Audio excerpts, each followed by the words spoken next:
Selamat datang saudara di Liputan 6 Talks. Kemungkinan Anies Baswedan maju di Pilgub Jakarta ini makin besar karena sudah ada 3 partai di tingkat provinsi. Ini harus saya garis bawahi, di tingkat provinsi yang mengusulkan nama Anies ke tingkat DPP. Ada PKB, PKS dan juga PDI Perjuangan.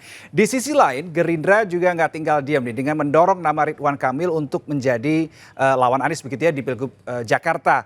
Bahkan Gerindra yakin Golkar juga akan setuju untuk usung RK di Jakarta. Akankah Anies dan Ridwan Kamil ini duel di Jakarta? Saudara, itulah yang nanti akan saya bahas bersama-sama dengan beberapa narasumber saya. Saya Reno Reksa, di studio sudah ada Bang Ciko Hakim, juru bicara PDIP. Apa kabar Bang Ciko? Baik, Alhamdulillah. Terima kasih sudah main-main ke studio SCTV. Kemudian di sambungan Zoom nanti juga akan tersambung dengan beberapa narasumber. Tapi sejauh ini yang sudah tersambung adalah Mas Habibur Rahman, Wakil Ketua Umum Partai Gerindra. Mas Habib, apa kabar? Saya Alhamdulillah. Selamat sore. Assalamualaikum. Baik. Mas Habib? Ya, halo. Ya, siap. Bisa mendengar suara saya, Mas Habib ya? Bisa Oke. kedengaran nggak suara saya? Ya, sudah terdengar jelas, Mas Habib. Kita juga masih menunggu Syaiful Huda, Wasekjen PKB, dan juga Kang Pipin Sopian, juru bicara PKS untuk bergabung. Oke, Mas Huda sudah tergabung? Oke, Mas Syaiful Huda, apa kabar Mas? Sudah Mas. Sore. Oke, karena ini jawaban dari Mas Huda nih yang ditunggu-tunggu juga nih. Gimana nanti di Pilgub Jakarta? Bahaya juga kalau nggak gabung nih Mas Huda nih. Oke, baik, kita berarti masih menunggu Kang Pipin Sopian ya, juru bicara PKS untuk bisa bergabung dengan kami di Liputan 6 Talks kali ini. Saya mungkin ingin ke Gus Huda dulu karena udah join. Jadi pertanyaannya gini Gus Huda, dengan ada usulan dari DPW PKB Jakarta, apakah sudah pasti PKB mengusung Anies di Pilgub Jakarta? Ya, saya tidak bisa menjaminkan itu, tapi secara prosedural memang setelah proses rekrutmen di level DPW di tingkat provinsi nanti akan disampaikan kepada DPP, ke Des Pilkada DPP. Jadi nanti setelah disampaikan kepada Des Pilkada DPP, nanti Des Pilkada DPP akan membahas. Habis itu nanti akan ada fit and proper, terus kemudian penugasan kepada sosok atau figur yang akan diusung untuk menggenapi membangun ambang batas 20% untuk bisa maju mengusung gubernur dan wakil gubernur. Baru nanti di situ dipastikan sosok yang bersangkutan harus bekerja keras, bangun koalisi, termasuk nanti memastikan siapa yang pas, layak untuk mendampingi sang calon gubernur. Oke, kalau kita lihat kan DPW PKB Jakarta mengusulkan calon tunggal ya, Anies Baswedan. Kemudian masih ada step-step panjang begitu yang tadi Gus sudah sampaikan begitu. Nah, dengan masih ada step panjang, terus kemudian tadi Gus sudah bilang bahwa masih belum pasti juga, belum bisa memastikan. Apakah ini juga ada indikasi kemungkinan ternyata DPP PKB punya jagoan lain untuk Pilgub Jakarta? Ya tentu kita hormati ya usulan dari DPW, tapi sepenuhnya penentuan siapa yang nanti akan dapat rekomendasi sepenuhnya dari Des Pilkada DPP. Nah, terkait dengan itu wacana yang berkembang di kami kan memang ada calon kader internal yang terus didorong juga oleh Des Pilkada. Ada Mbak Ida Fauzia dan ada beberapa nama yang lain. Nah, karena itu nanti Des Pilkada DPP akan mensimulasikan siapa yang terbaik untuk maju di Pilkada DKI. Oke, tapi sampai dengan sejauh ini yang sudah dibicarakan di internal PKB, apakah hanya nama Anies Baswedan atau juga tadi yang dibicarakan cukup intens ya, Gus Huda?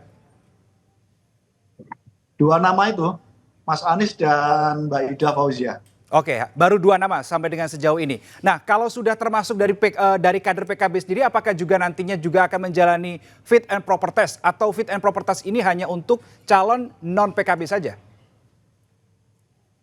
Semua di fit and proper. Jadi kami memperlakukan setara semuanya. Tidak terkecuali kader internal. Jadi semua melalui fit and proper yang melibatkan beberapa pihak yang expert untuk menanyakan visi misi dan program apa yang akan diusung ketika nanti dapat rekomendasi dari DPP PKB.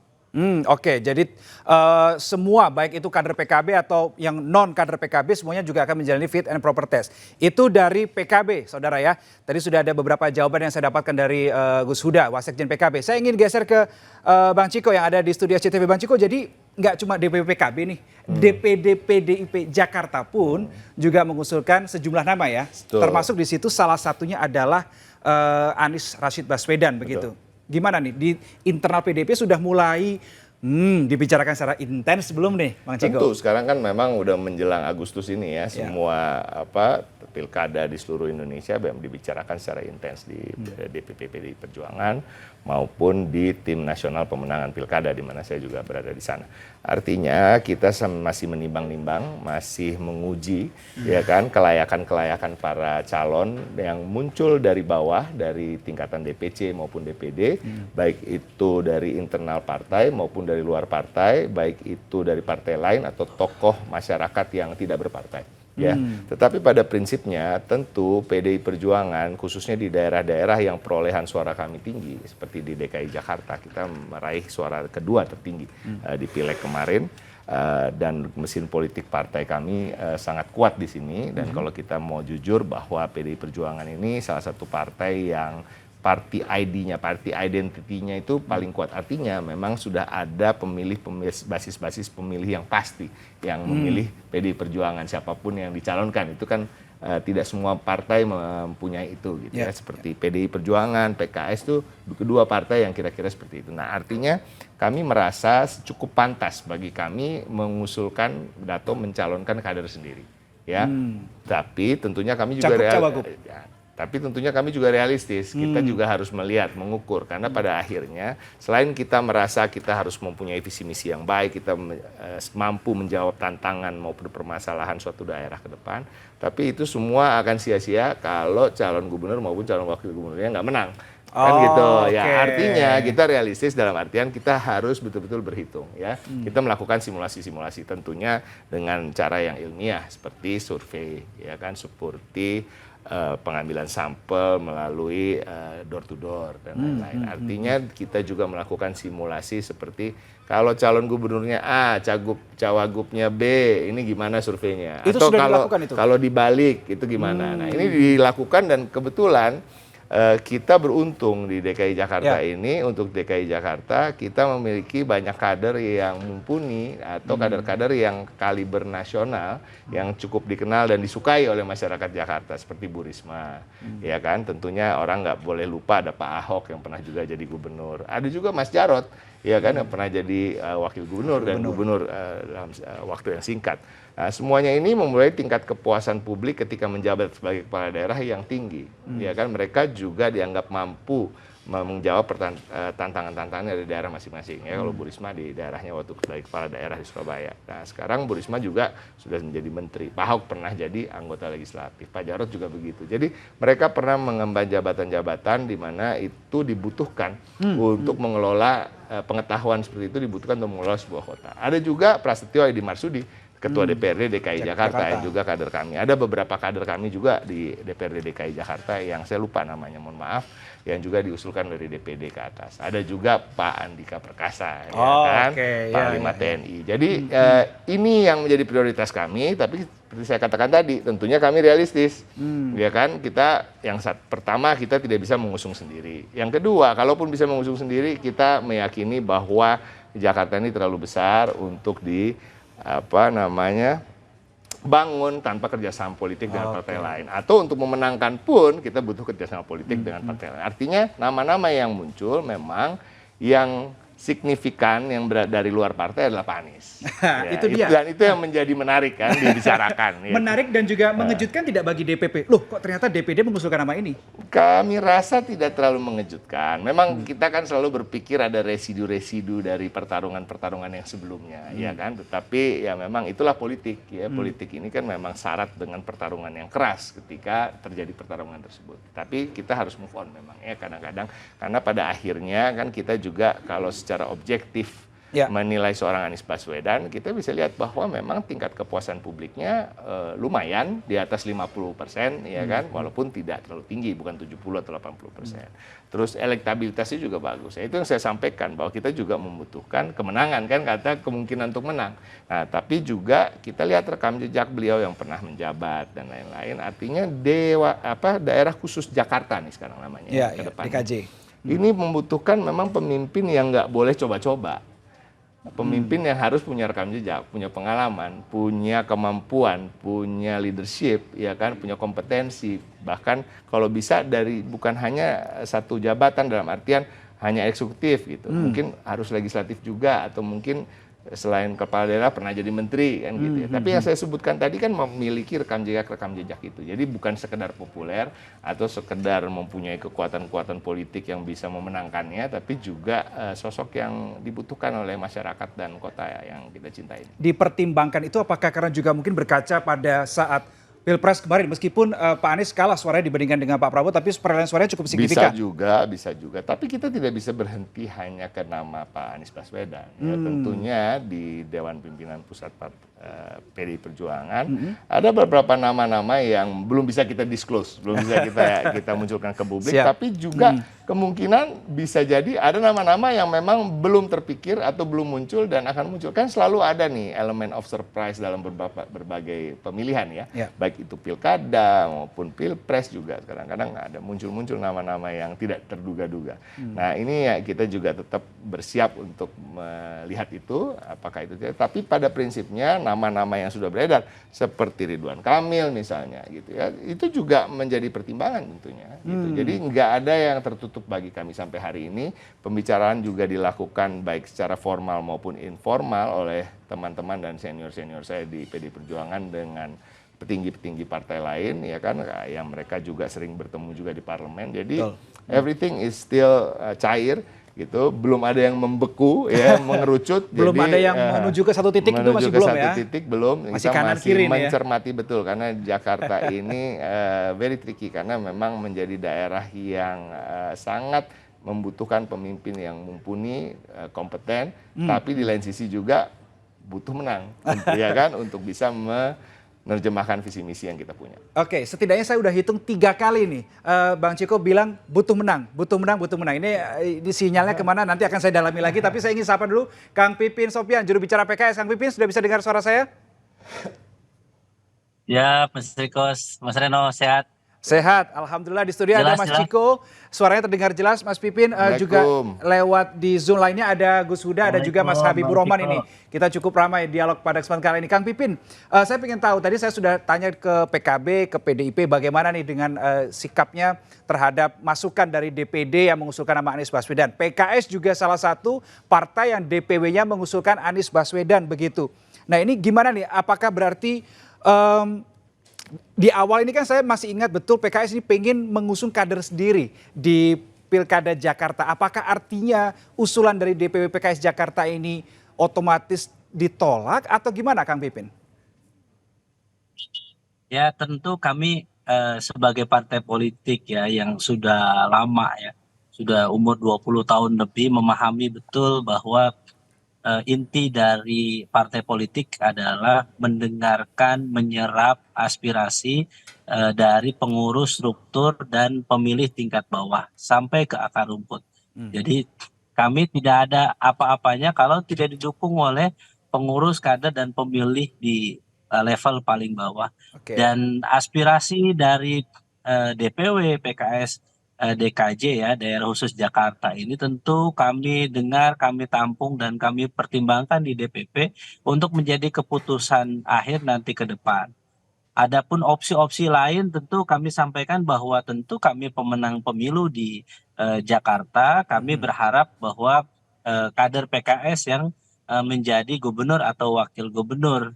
Tetapi kami juga nanti akan rasional untuk berbicara dengan calon mitra koalisi kami, siapa nanti pasangan calon gubernur dan wakil gubernur yang akan kita usung. Jadi misalnya memang ada opsi Pak Anies dari eksternal, ada opsi Pak Sudirman Said misalnya. Ada tambahan misalnya ada Pak Ridwan Kamil yang masuk saat ini. Tapi kami juga punya kader internal kami, pimpinan PKS ya, tokoh terbaik dari PKS seperti Pak Sohibul Iman, misalnya kemudian Pak Mardani, ada juga Pak Ahmad Syaihu yang juga punya peluang yang sama untuk nanti bisa dipertimbangkan, didiskusikan pada pilkada di Jakarta nanti. Nah, bagi kami sekali lagi, kami senang sebetulnya mendengar yang disampaikan oleh Bang Ciko Hakim ya, bahwa ada kabar gembira lah terkait dengan mempertimbangkan Pak Anies, sebagaimana beliau adalah sosok yang kami sebelumnya usung sebagai Gubernur DKI, kemudian kemarin di Capres juga kami usung, dan ternyata akhirnya PDIP mau juga untuk mendukung beliau. Dan bagi kami wajar, saya kira setiap partai politik mempertimbangkan peluang menangnya, elektabilitasnya, kemampuan untuk menangnya Pak Anies memang cukup besar ya dibandingkan yang lain karena elektabilitas tinggi. Yang kedua adalah capacity to govern, kemampuan untuk memerintahnya sudah teruji di Jakarta kemarin. Bagi kami tentu sebagai pengusung pertama Pak Anies di periode pertamanya, itu sesuatu yang menggembirakan bagi kami. Oke. Tetapi kami harus sampaikan bahwa tentu PKS ya ketika mendapatkan amanah dari warga Jakarta bahwa kami sebagai partai pemenang di pemilu kemarin di Jakarta, tentu kami ingin ada kader kami yang telah diberikan amanah untuk ke depan saat ini di legislatif, dan kemudian nanti kita berharap di eksekutif juga bisa memberikan kontribusi pembangunan buat warga Jakarta. Maka kami berharap nanti komunikasi tentu akan dijalankan dengan PDIP, termasuk dengan Gerindra dan partai-partai yang lain. Karena bagi kami pilkada adalah relaksasi dari ketegangan politik pilpres dan pileg pada pemilu kemarin. Oke, Kang Pipin, saya teringat tanggal 23 April 2024. Pada saat itu pihak PKS mengatakan jangan mendegradasi seorang Anies Baswedan yang sudah merupakan tokoh nasional karena maju di Pilpres, kemudian didegradasi, bahasanya saya kutip betul-betul degradasi, diksi yang digunakan, menjadi tokoh daerah dengan majukan di Pilkada. Ini masih berlaku tidak, Kang Pipin? Sebetulnya aspirasi itu datang ya, kami menyampaikan, jadi pimpinan Presiden PKS juga di situ menyampaikan bahwa itu memang aspirasi dari sebagian besar ya para pemilih Pak Anies, bahwa yang diinginkan adalah ketika Pak Anies menjadi capres kemarin, kemudian diharapkan menjadi presiden, memang harapan sebagian di antara para pemilih Pak Anies menghendaki Pak Anies tetap berada di level atas, tidak turun ke bawah, tetap nanti 2029 misalnya ada yang menyampaikan supaya dicalonkan kembali begitu, dan kemudian menginspirasi tidak hanya untuk Jakarta tetapi secara nasional. Tetapi tentu sekali lagi kami tidak punya kemewahan pilihan. Ya, jadi kemarin itu yang disampaikan dua hal ya oleh Pak Presiden PKS. Pertama tadi yang bahwa memang levelnya sudah nasional, yang kedua adalah berikan kesempatan kepada kader PKS. Nah, saya kira dua itu tentu menjadi pertimbangan ke depan ya. Kami akan perjuangkan dengan calon mitra koalisi kami. Ya, kita akan lihat mana yang bisa diterima oleh publik dan bisa peluang menang, dan kira-kira kalau memerintah bisa menyelesaikan persoalan yang di daerah khusus Jakarta ke depan itu. Oke, ini sudah senada nih tone pembicaraan atau tone pendapat dari Kang Pipin dan Mas Ciko nih, kode keras untuk akan bekerja sama atau tidak saya tidak tahu gitu ya. Apakah yang tanda-tanda alam juga kita juga tidak tahu, kita masih nantikan ke depan. Saya ingin bergeser ke Mas Habibur Rahman. Kalau tadi kita sudah bicarakan soal Anies Baswedan, Mas Habib, yang saya dengar kemarin juga beberapa waktu lalu Gerindra ini memunculkan nama Ridwan Kamil. Berarti so far yang muncul cukup kuat namanya adalah Anies atau RK 2 dengan Anies Baswedan. Bagaimana pendapat dari Mas Habib? Ya, tentu itu adalah dinamika yang berkembang ya. Sampai saat ini memang belum ada keputusan resmi ya. Karena kalau pilkada ini kan keputusan resminya pasti dengan deklarasi lalu didaftarkan. Betul. Nah, sementara suara partai kami memang tidak cukup untuk mencalonkan sendiri, untuk memutuskan pasangan calon gubernur dan wakil gubernur sendiri. Masih harus tergantung partai-partai lain. So, kalau menyerap aspirasi di masyarakat, ya seperti beberapa kali kita sampaikan, ada nama Budi Jiwandono, ada juga nama Pak Ridwan Kamil ini, ya. Kalau Pak Ridwan Kamil sih kita sendiri juga sudah sering berdiskusi, ya saya pernah berbicara juga dengan beliau, diskusi beliau mengatakan bahwa ada yang memberi tugas beliau untuk maju di Pilgub DKI, ya, Pilgub Jakarta. Nah, kalau melihat situasi peta politik Jakarta setidaknya 20 tahun terakhir ya, di mana saya juga terlibat langsung.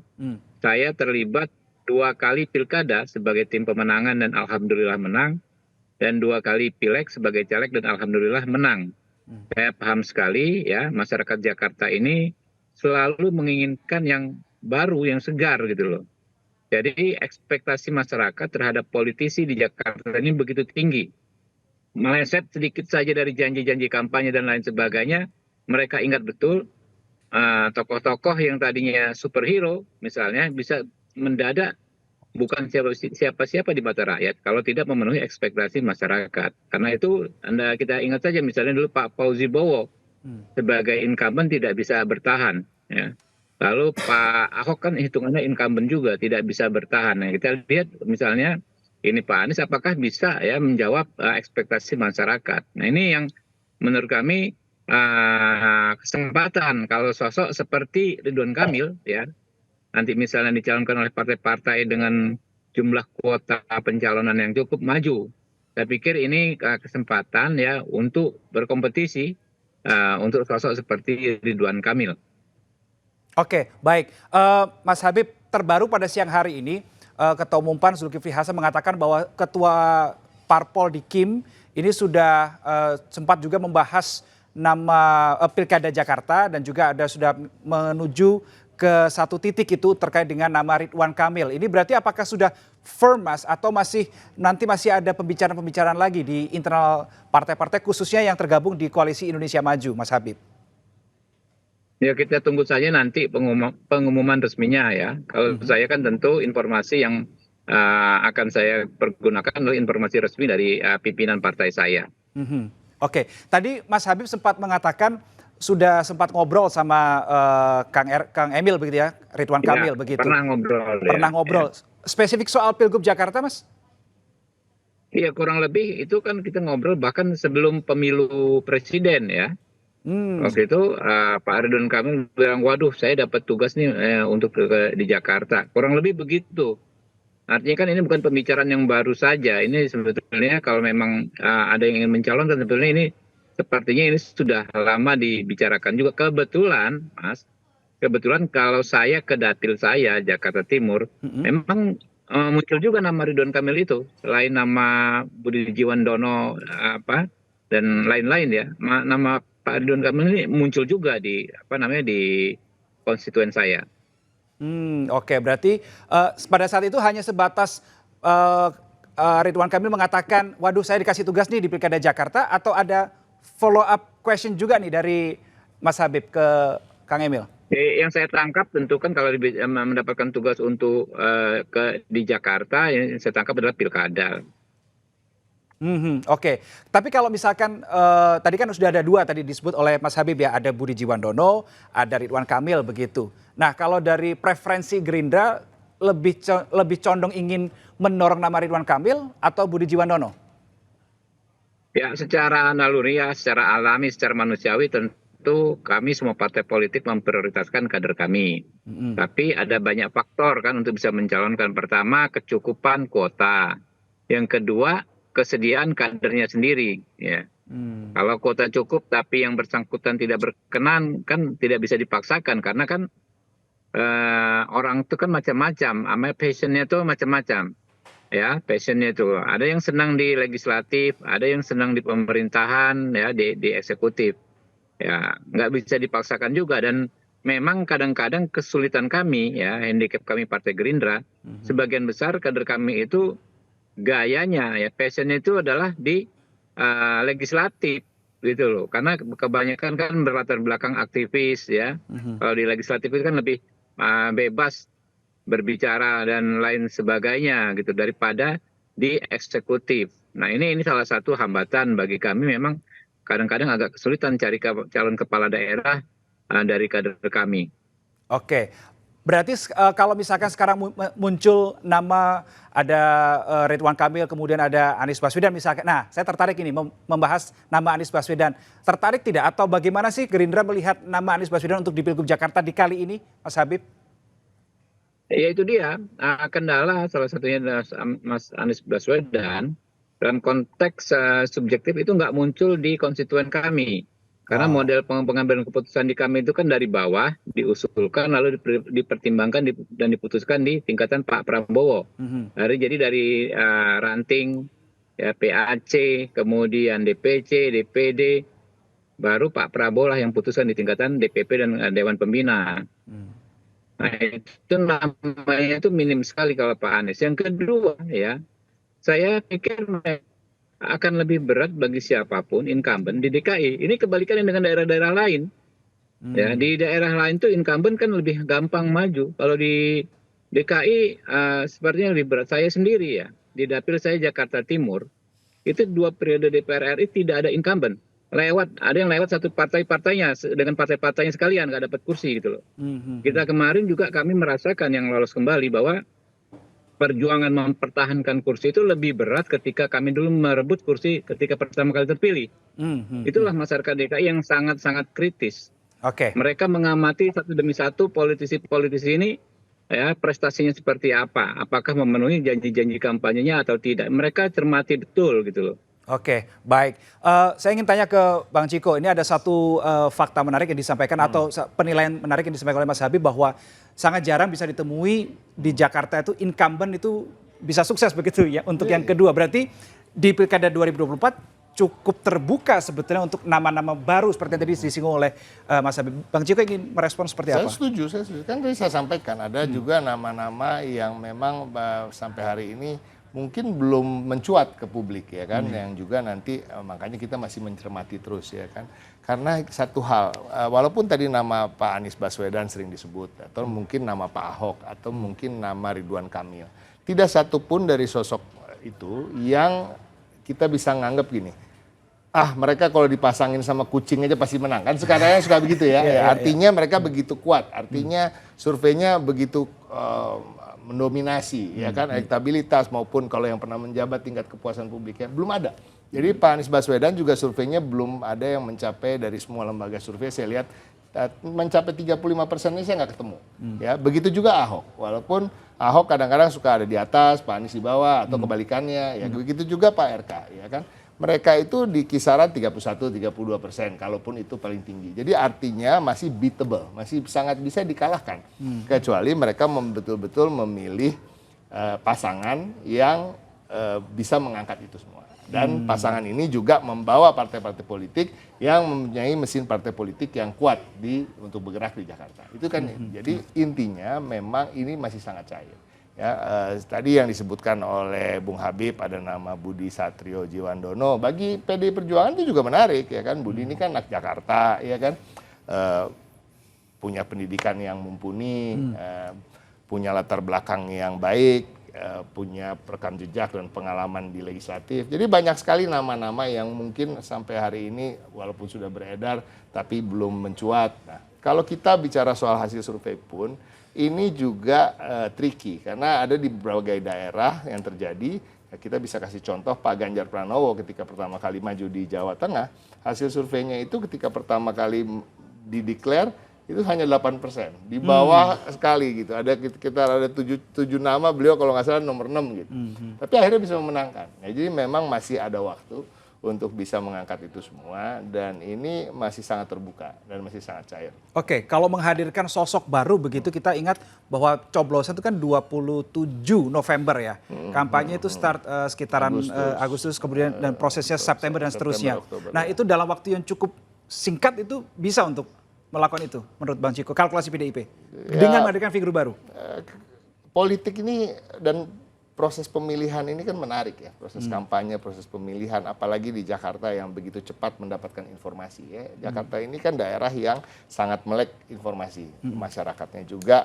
Kita sekarang punya gadget ya, kita sekarang punya sosmed, kita punya segala macam yang bisa begitu membombardir informasi yang dalam waktu yang begitu singkat, dalam waktu begitu cepat sehingga masyarakat juga bisa cepat mendapatkan arus informasi tersebut. Jadi bukan tidak mungkin, nah, tapi kan tentu tadi, kan ini kan bukan maju hanya satu orang, majunya pasangan. Artinya memang harus saling melengkapi dan tentunya partai politiknya juga mempunyai mesin yang bisa bekerja dan terbukti sudah punya kesuksesan di Jakarta. Oke, saya kembali ingin tanyakan ke Kang Pipin, kalau kita bicara soal PKS nih Kang Pipin, bicara soal Pilgub juga, apakah metode atau stepnya tuh harus sama seperti Pilpres kemarin, harus sampai ke Majelis Syuro, kemudian Majelis Syuro bilang apa, itu yang kemudian menjadi kebijakan DPP, atau mungkin kalau karena ini levelnya di tingkatan provinsi hanya cukup di DPP saja bisa memutuskan, seperti apa Kang Pipin?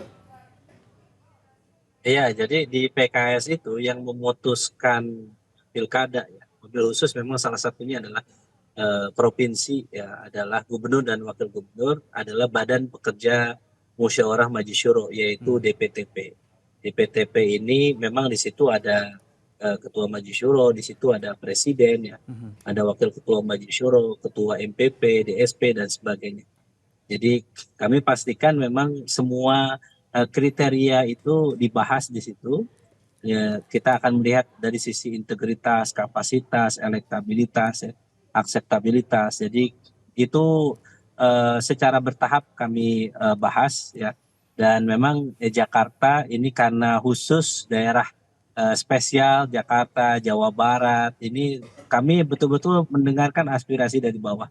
Jadi dan juga kami akan dengarkan bagaimana komunikasi politik kami dengan calon mitra koalisi di daerah khusus Jakarta ini. Bagi kami kesempatan untuk di Jakarta ini kami akan pergunakan sebaik-baiknya amanah dari warga Jakarta memberikan suara legislatifnya mayoritas ke PKS, dan insya Allah saya kira kita akan berjuang sekuat-kuatnya untuk supaya eksekutifnya bisa kita menangkan. Sebagaimana pada Pilkada 2018 lalu kita berjuang ya dengan Gerindra waktu itu, mudah-mudahan sih kita bisa bareng lagi nih Bang Habib ya di Jakarta ya untuk memenangkan calon gubernur dan wakil gubernur di Jakarta pada Pilkada 2024 nanti.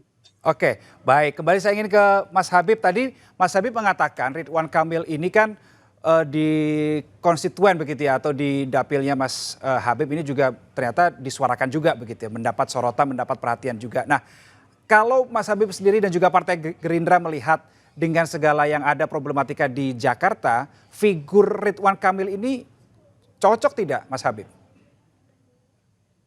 Ya, Ridwan Kamil ini kan kalau di tingkatan masyarakat Jakarta ya sebagai calon memang baru, tapi dia bukan sosok yang baru dalam konteks politik nasional.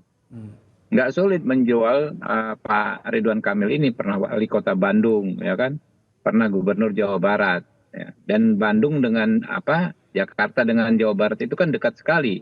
Kultur masyarakatnya juga ada kedekatan gitu loh. Ya, sehingga menurut saya tidak sulit ya.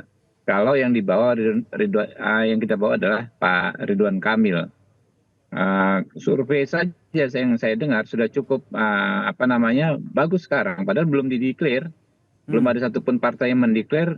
Infonya Pak Ridwan Kamil itu rata-rata ada di urutan kedua saat ini. Di berbagai macam survei yang dilakukan oleh teman-teman. Jadi kan ini sih kompetitif ya kalau beliau maju. Oke, kompetitif kalau beliau maju di Pilgub Jakarta. Kalau saya bicara soal Ridwan Kamil, Mas Habib, yang juga saya baca beberapa di pemberitaan ini, begitu nama Ridwan Kamil muncul, ada juga tuh yang mulai mencocokkan begitu Mas Ridwan Kamil dengan sebut saja nama putra bungsu Presiden Joko Widodo, Kaisang Pangarep. Gimana Mas Habib menilai hal ini? Ya, kita terbuka saja terhadap semua kemungkinan ya. Kalau memang dicalonkan ya, lalu disepakati oleh para ketua umum partai politik, ya nggak ada masalah. Oke. Selama ada kesepakatan berarti tidak masalah berarti ya Gerindra ya, Mas Habib? Ya, bukan selama ada kesepakatan tidak ada masalah. Kami akan mengikuti apapun yang diputus oleh para ketua umum kami. Oke. Kalau ke Bang Ciko, saya penasaran juga ini menanyakan soal Kaisang ke PDI Perjuangan. Gimana Bang Ciko? Jadi gini, ya, kasihan juga kalau selalu dikasih embel-embelnya adalah anak Presiden Jokowi. Karena Kaisang ini kan adalah ketua umum partai. Ketua umum partai yang kalau nggak salah memperoleh 8 kursi kemarin di Pileg DKI Jakarta. Artinya memang mempunyai kesempatan yang cukup baik untuk bisa mencalonkan. Gitu. Artinya kan walaupun tidak sendirian, tapi 8 kursi itu lumayan. 8 kursi itu tinggal kurang ya 2 kali lagi lah ya, 2 kali lagi tambah sedikit lagi gitu ya. Jadi artinya memang mempunyai kans kalau bicara soal administratif ya kan, mempunyai kans. Dan juga kalau kita bicara soal tingkat keterkenalan kan juga ada tingkat keterkenalan. Tapi yang mungkin permasalahannya adalah kalau kita bicara tadi yang saya menjadi prioritas bagi PDI Perjuangan adalah menjawab tantangan-tantangan dan permasalahan daerah khusus Jakarta ke depan. Nah, di situ mungkin beliau masih ada kekurangan, artinya belum ada pengalaman dan lain-lain. Oke, saya mungkin ingin tanya ke Gus Huda, apakah Gus Huda masih bersama dengan kita, teman-teman? Oke, baik. Baik, karena ada gangguan kendala teknis, saudara, saya ingin ke Kang Pipin. Kang Pipin, kalau kita bicara soal konstelasi politik nasional pada saat Pilpres 2024 itu kan ada koalisi perubahan ya. Di situ ada PKB, PKS, dan juga Nasdem. Nah, Kang Pipin, apakah ada peluang misalkan untuk koalisi perubahan ini juga dalam tanda kutip reuni di Pilgub Jakarta, Kang Pipin? Sudah ada pembicaraan ke sana? Ya sebetulnya beberapa bulan lalu sebelum dibubarkan koalisi perubahan sudah ada pembicaraan ke sana. Jadi 3 sekjen PKS, Nasdem dan PKB ya berdiskusi untuk membahas tentang beberapa daerah yang berpotensi kita bisa berkoalisi untuk mengusung calon kepala daerah atau calon wakil kepala daerah. Salah satunya adalah Jakarta. Dan waktu itu memang belum diputuskan siapa yang akan kita usung, tetapi ada komitmen ke sana. Tetapi pembicaraan itu memang tidak intens day by day, tetapi kami harus pahami bahwa ya kami kan mengelola lebih dari 500 pilkada nanti, sehingga kami harus mencari, memilah, menyeleksi 500 lebih pasangan calon kepala daerah yang kami harus bahas. Sehingga memang untuk Jakarta kita belum pada tahap final siapa yang akan diusung, baik calon gubernur maupun calon wakil gubernurnya.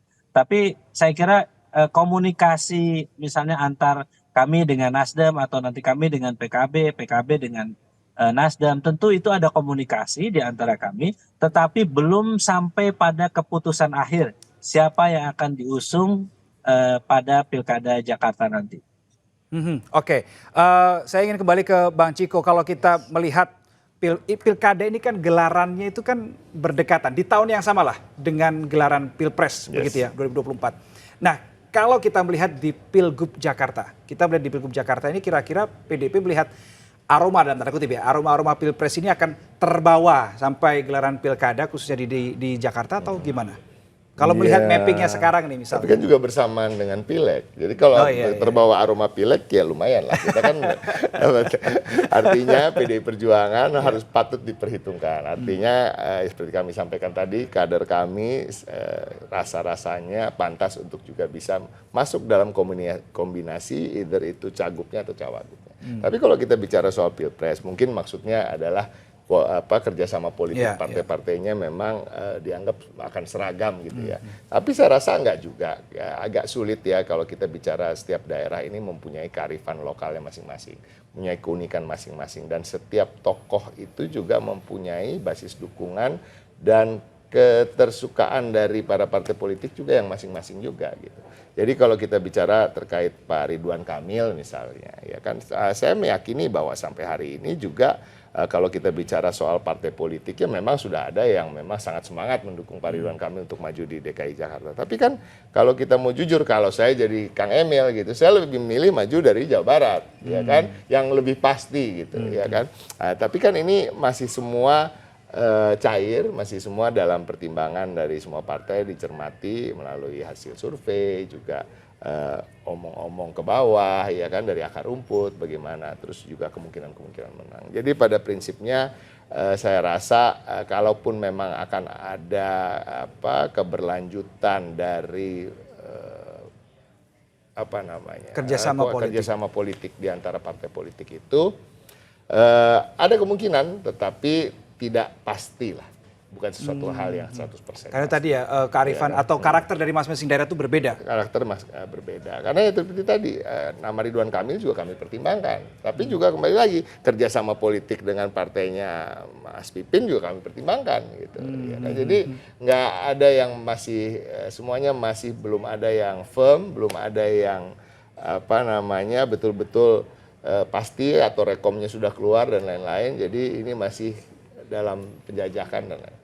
Kira-kira kapan sih Mas kalau di sikap dari PDIP untuk di Pilgub Jakarta ini? Sebenarnya kan idealnya bagi semua partai lebih cepat dan lebih baik supaya bisa mempersiapkan segala macamnya. Tapi itu tadi kalau kita taruh deadline-nya ya deadline-nya pastinya harus sebelum pendaftaran kan gitu ya. Tetapi kalau kita lihat Jakarta ini memang agak betul-betul semua partai ini sangat berhati-hati. Kenapa? Karena memang daerah ini ya cukup banyak pemilihnya, ya kan, cukup seksi, ya kan, ada aglomerasi di sini, ya kan, Jabodetabek Jur, gitu ya. Jadi mempunyai efek nanti ke depannya bagaimana. Kalau kita mau jujur, kita bicara pragmatis saja ya, bahwa tentunya akan berpikir tentang pemilu 5 tahun lagi. Selain juga kita berpikir tentu untuk membangun kotanya, berarti membangun Jakartanya. secara politik Jakarta itu bisa dijadikan panggung dalam tanda kutip menuju 5 tahun mendatang. Bisa dijadikan panggung bagi seorang tokoh, tapi juga bisa ada nilai elektoral yang cukup tinggi. Jadi jumlah pemilih kan cukup besar. Oke, baik. Saya ke Kang Pipin. Tadi kan dipertimbangkan tuh kata Bang Ciko, dipertimbangkan juga nih kerjasama dengan PKS. Kalau PKS juga mempertimbangkan kerjasama dengan PDIP juga nggak nih untuk di Pilgub Jakarta secara khusus? Iya, tentu kami pertimbangkan juga ya, karena saya sebutkan bahwa pilkada adalah relaksasi politik. Kita boleh saling berdebat ketika ada ketegangan, ketika pilpres lalu, tetapi ketika pilkada ya mau tidak mau kita juga harus menyesuaikan diri. Ya harus ada dibangun chemistry dan ternyata memang ada beberapa saya kira mulai kesamaan-kesamaan yang dibangun yang kita lihat antara PKS dan PDIP. Apa itu contohnya Kang Pipin? Kesamaannya seperti apa? Ya saya kira kita semua ingin masyarakat ke depan lebih baik, nanti persoalan-persoalan yang ada dihadapi di berbagai daerah bisa diselesaikan. Menurut saya ada kesamaan yang selalu saya sampaikan, 2, kemampuan untuk menang, lihat elektabilitas, kemampuan punya track record, rekam jejak yang baik. Bagi kami adalah ketika kita partai punya kesadaran yang sama bahwa yang kita calonkan adalah memang yang dicintai oleh masyarakatnya, berarti elektabilitasnya tinggi. Yang kedua adalah bisa bekerja, bisa menyelesaikan persoalan, maka itu sebetulnya pintu masuk bagi kita untuk bisa bekerja sama. Kami bisa bekerja sama dengan PDIP, dengan Gerindra sebelumnya. Kan karena tadi melihat siapa yang berpotensi menang dan siapa yang bisa menyelesaikan persoalan yang dihadapi oleh masyarakat. Bagi kami itu kunci utama ya. Sisanya saya kira kami ingin menunjukkan kedewasaan dalam berpolitik bahwa kita sudah selesai perdebatan di Pilpres dan kita sudah masuk pilkada. Dan dalam pilkada memang kita harus dengarkan masing-masing stakeholder yang ada di daerah itu. Ya kami harus dengarkan bagaimana masyarakat Jakarta dan kemudian pengurus PKS di Jakarta terkait dengan bagaimana ke depan siapa yang akan diusung. Karena bagaimanapun nanti ketika bertarung, yang akan berkompetisi adalah para kader pengurus PKS di Jakarta. Sehingga kami betul-betul harus mendengarkan aspirasi mereka. Oke, baik. Terakhir saya ingin ke Bang Ciko.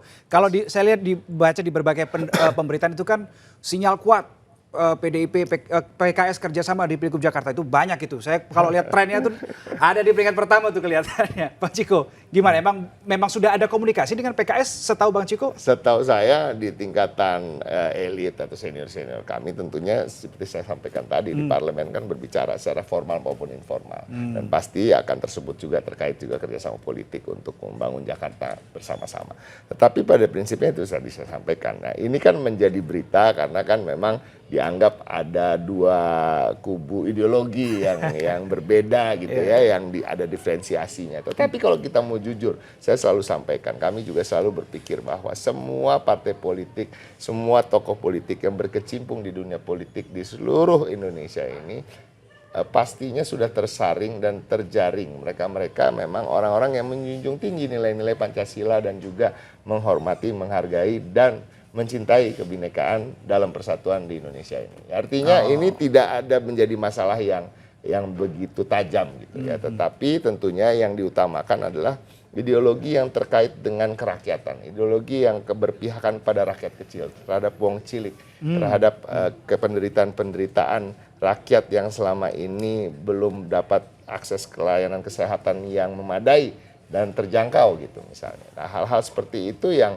kita melihat ada kesamaan dengan berbagai partai politik, termasuk dengan Partai Keadilan Sejahtera. Seragam boleh beda, tapi kepentingannya tetap sama, kepentingan untuk rakyat, untuk negara, begitu ya.